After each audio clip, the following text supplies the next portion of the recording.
Hi there. Today's subject is doors. Smoke on the water. Look this gap. This gap is wide. Not because I want so, because it's not possible to open the doors without jamming or kicking the wing, so this gap has to stay as it is. It's parallel all the time, so it's fine. But this one is problematic. Look this. Good, and suddenly something's wrong. Not good. Plus that, we have this damage in the rust, and there is a slightly damage on the top of the door. So I'm thinking what to do with these doors. Doors and the gaps should be nice, and that's the thing that you can notice when the car is finished, and it's saying a lot about us and our job. So we cannot just leave it as it is. You know, the old Bosnian saying, if it sounds like a duck and it walks like a duck, it's a duck. So I established that the problem is in the doors, so I have to fix these doors.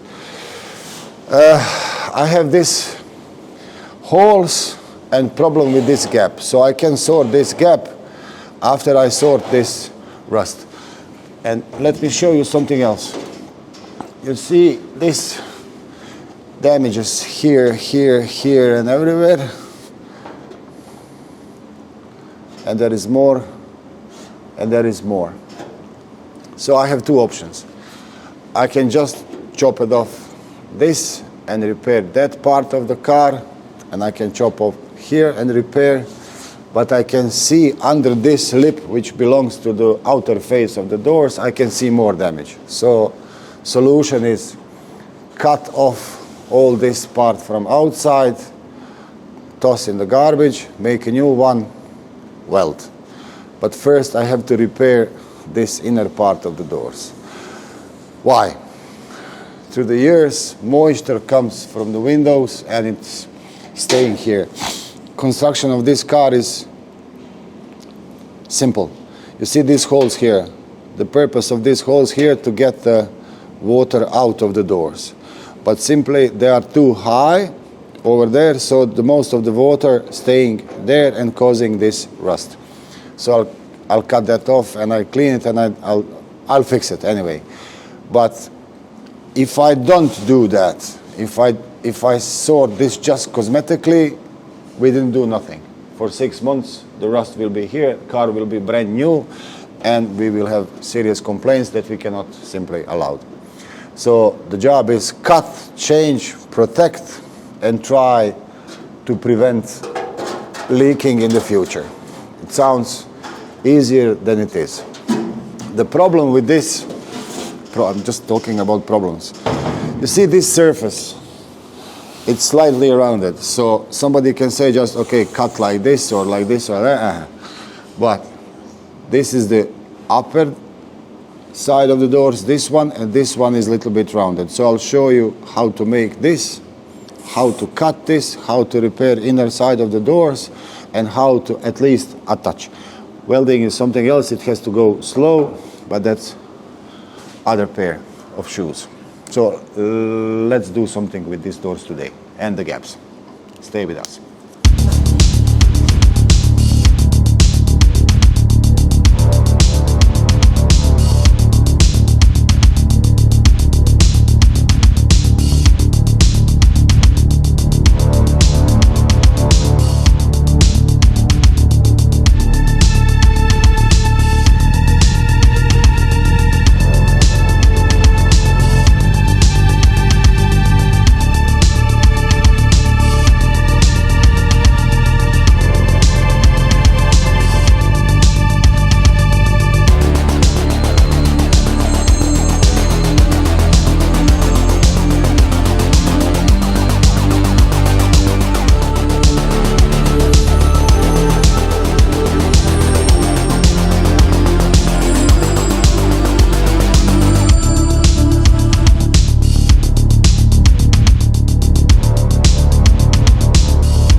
Well, this is new. It's on the car, on the doors, so this can go to garbage. What did I do? Now I have some base on the bottom of the doors, so when I close the door, I can work on it. Here is a mess, you still can see some rust, and here is a mess, but I won't do nothing about it. Now, when I close the door, now I can open a skim more, grind my welds inside, fit the corners, give a new shape to the gap, and then make a final attachment. I'm not sure am I gonna weld that today, but it will be on the car for sure. Now, follow me what I'm gonna do next.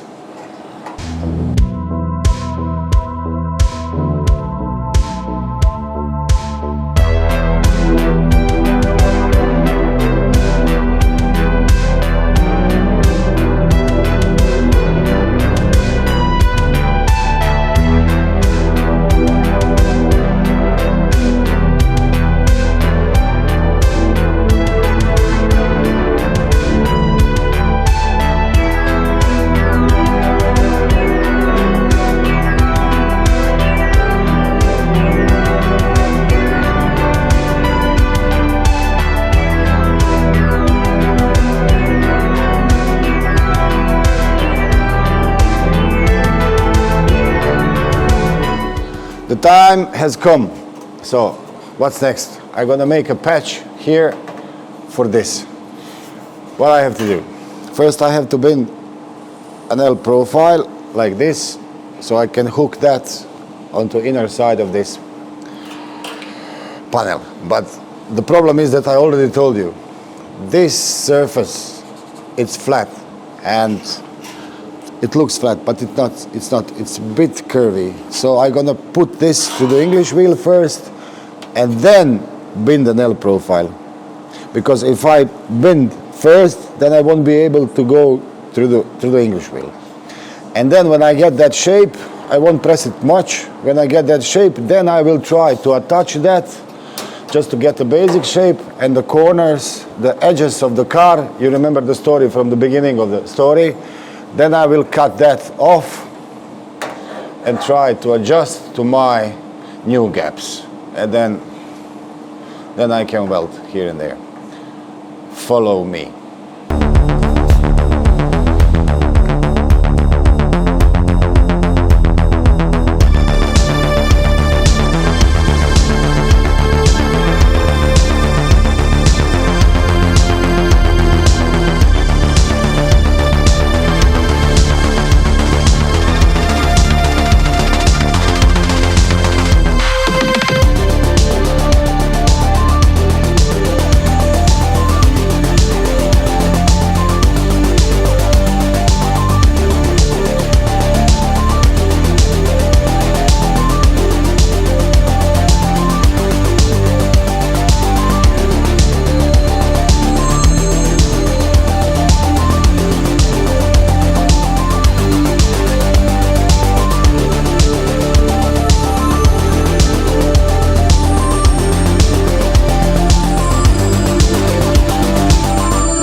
So welding of this patch will be 4 hours. We don't have time to record all of that, but you saw the basics.